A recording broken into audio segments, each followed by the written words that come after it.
আসসালামু আলাইকুম। আপনারা দেখছেন এখন সংবাদ 24, সাথে আছি আমি অহনা। বলতে গেলে আমরা খাওয়া দাওয়া করছি, কিন্তু এই অল্প টাকায় কিভাবে আমাদের হয়? আমাদের অনেকগুলো টাকাও মারা গেছে। আমার ভাইয়ের টাইম মারা গেছে, আমি তো জানি না কোন জায়গায় আমার ভাই খাবার দিত। আমার ভাই আরতে খাবার দিত, অনেক বাড়িতে খাবার দিত। ওই ক্যাপেক্স আমার হাজবেন্ডই আমার সব ছিল, আমার মেয়েরও।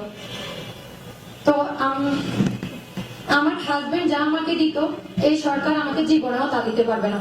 আমি তা চাইও না, কিন্তু এখন মনে যে নষ্ট হইতেছে, যে দায় কে নেবে? আমরা যে চিকিৎসার জন্য ভুগতেছি, এর দায় কে নেবে? কিন্তু কেউ নেওয়ার নাই, সবাই শুনবে আর মজা নেবে। তো এখানে আনার পরে আমি বললাম, স্যার আমাকে তো গুলি আপনারা করছেন,